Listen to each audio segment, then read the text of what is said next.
All right, so now that you've taken the time to watch the course overview video, now let's take a careful look at the course syllabus. So when you click on the syllabus tab, you will see that you have an embedded version. You'll also see this course summary down here. Please ignore this. This is not in the order of completion that I showed you in the course overview video or what you're going to see in the syllabus. So do not focus on accessing your assignments from here. Focus on accessing your assignments from the Home tab, go to the relevant section, and then look at the suggested timeline for completion. That is where you need to be going. All right, let's go back to the syllabus. I suggest that you click on this link to download a PDF version of the syllabus, and I'll show you why here in just a second. Not only would you want to save this file to have it for quick and easy reference without logging on to the class necessarily, but you're going to see that at the end of the syllabus, there is a really handy checklist for all the assignments that you're going to be completing, and they're listed in order of completion. So what I suggest you do is you print pages 8, 9, and 10, and then as you complete those assignments, you can check those off the list, and that's going to help you kind of keep track of where you're at and make sure that you follow the order of completion. You don't have to print the whole thing, but the checklist is a good thing to print. So you'll see this is all reiterated in the course website, all the ways you can contact me. Once again, Canvas inbox is probably the best way to get a hold of me. But if you have general questions, post those in the question and answer discussion board that you will see linked on the home page next to my little bubble here. So in this class, you're going to be able to use data to inform business decisions. And even if you haven't done this yet, there will probably be a time in your career where this skill set will be very, very useful. You're going to understand the basic purpose and meaning of descriptive statistics. So this is the first in a series of 2 statistics classes. This class is devoted to something called descriptive statistics, where you're just kind of describing the trends in the data that you have. And then the ECON 262 class is the second version of this class that's more focused on inferential statistics. So understanding statistical significance and whether or not results are due to chance or due to what you actually manipulated in a study. This class will also help you understand the procedures and limitations of sampling methodologies. So there's different ways to take, because we don't usually have access to everything that we want to study. So we take samples and we study those to make inferences about everything that we wish that we could study. The big thing you're going to learn too is you're going to be able to present data and results in text, tables, and figures, as well as being able to write summaries of those results. And again, that's a really, really useful skill to have. Even if you're not doing it, if you're able to understand when those are presented to you, again, that's going to help you make better decisions in the workplace and in life in general. Because let's face it, we're bombarded with numbers and stats all the time. If you can be a critical consumer of that, you're going to be way better off. This class is also heavily focused on Microsoft Excel, and I'll show you in a minute in the syllabus. If you don't have Excel, there is you can download up to 5 free copies for yourself through the school. So I'll show you the instructions of how to do that here in a little bit. And then also, really, really hardcore, selecting the appropriate statistical analyses and displays of data based on the nature of data and decisions that need to be made. So in the real world, your boss isn't going to come up to you and say, I need a joint relative frequency distribution table for this. You're going to need to be able to look at that data, know what's appropriate, and then create it. So you can read what is expected from you and what you can expect from this class on your own. But again, like I mentioned in the course overview video, this is semi-self-paced. You're going to have detailed video lectures and tutorials, and just do not get behind. And then remember, there is a specific due date for your discussions and your technical reports, which are at the end of each section. Now, inevitably, students are going to ask me to open sections earlier, and I'm not going to do that. I want everybody to be kind of on the same page, especially for the discussion assignments. And to be honest, I may not have everything complete and ready for you because I always make updates to this class, so I want to make sure that everything is as good as it can possibly be before I unlock the next section. Also note that this is not really a math class. It's a class that's going to help you develop conceptual understanding of statistics and skills in Excel. You're really not going to bust out a calculator too much, or if at all, for this class. Also, even if you don't plan to ever do research or work in a business that cares about data, which kind of scares me, hopefully they all do, this class is going to help you really develop those skills that are going to help you regardless in work or outside of work. You're going to be able to be a wiser consumer of data tables and figures and graphs and things that are being thrown at you. But if you are worried about getting a job and you are worried about working for companies that value data, this class is going to give you something really great to put on your resume. Really, when you're done, you could put this down as your knowledge, skills, and abilities on your resume as soon as you're done. And all of these are highly valued by employers, especially employers that are hiring college graduates. So just keep that in mind when you're done. You can just steal these bullets, put them on your resume, and you're good to go. Here is the textbook for the class. It is not required. I don't assign anything out of the textbook. I tell you which pages are relevant to each lecture quiz in the timeline on Canvas, and I suggest that you read through that, but you do not have to buy the textbook, especially if you cannot afford it. It is pretty expensive, but it is there if you need it as an added resource. Basically, if it's not in a lecture, I'm not going to hold you responsible for it. What is required, though, obviously, you need to have a computer and you need to be able to stream online videos both through Canvas and YouTube. If you do not have that and you can come to campus, then come to campus, bring headphones, watch them here, or you can go to a library or figure out a way to do it. I assume that if you're taking an online class, though, you've got that on lockdown. Microsoft Office, again, is required. Both Word and Excel are going to be used throughout the entire semester, and if you do not have a copy of that, you can get a copy either for a PC or iPad for free through the college. This just shows you how the course objectives and assignments in the class tie into the broader overreaching learning outcomes of Nevada State College, so you can look at that on your own. And now let's take a look at some tips for success.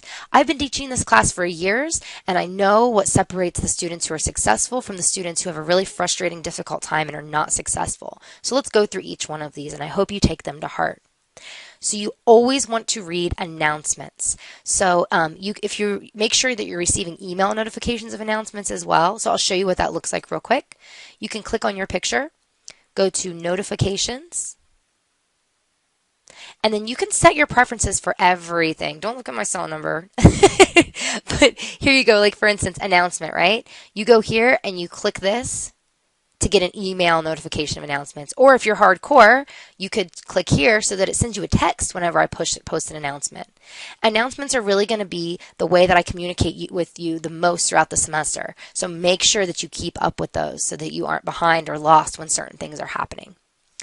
Also, quickly read the relevant textbook content before watching the lectures. This is going to help you get more out of those lectures. Again, you don't have to freak out about the textbook. Just read the pages I give to you, kind of get familiar with it, and then freak out about the lectures. Really delve into those lectures. Take lots of notes. Rewatch slides if you need to. But the textbook is really just designed to get you kind of familiar with those concepts.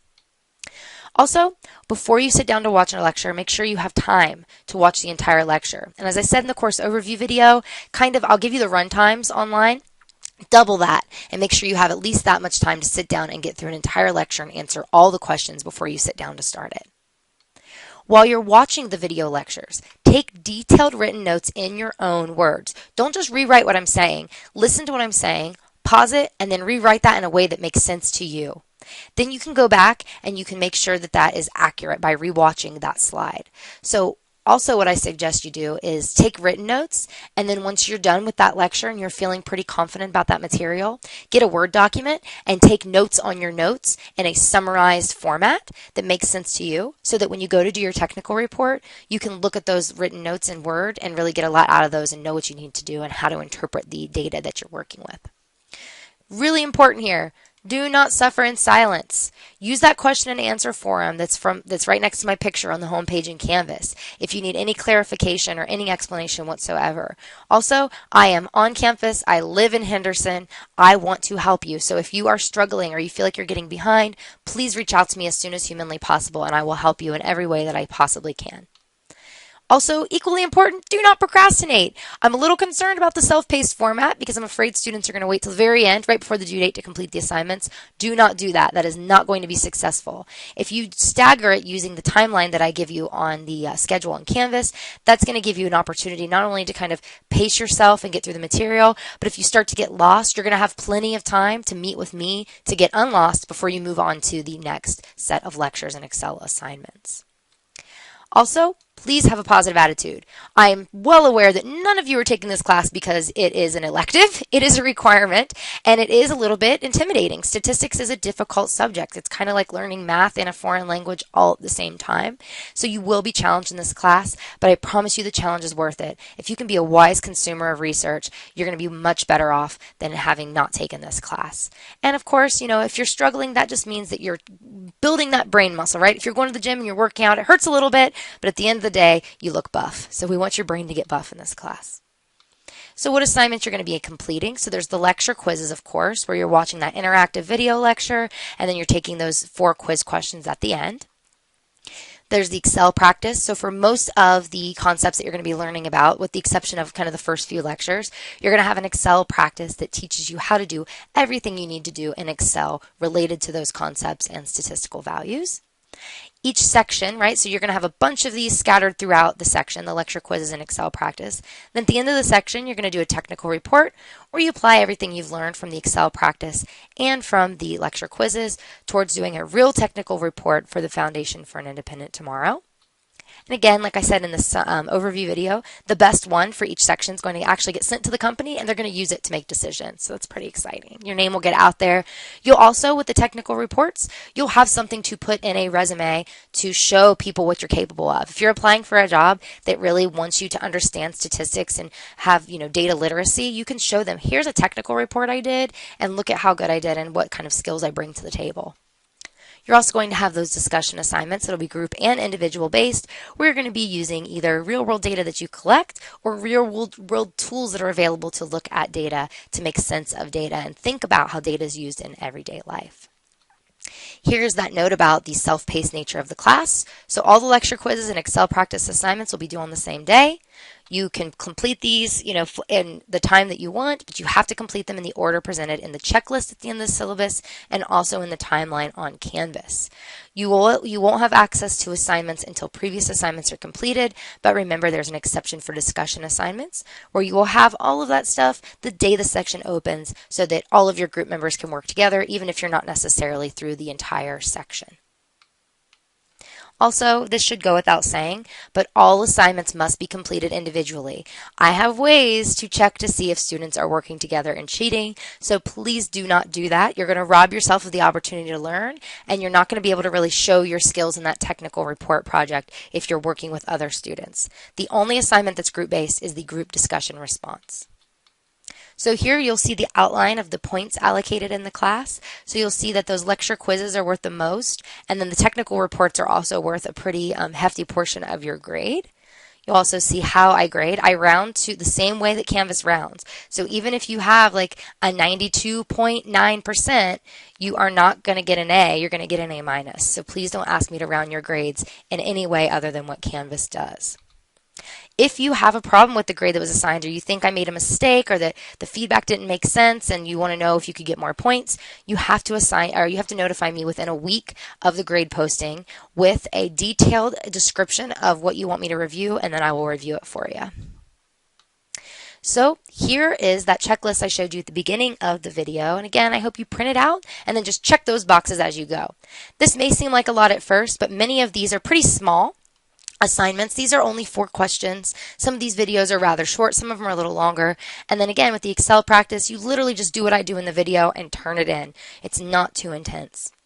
The technical report is probably the most intense part of the class because you're not going to get a step-by-step tutorial, and you're really going to have to apply everything you've learned in that section towards completing it.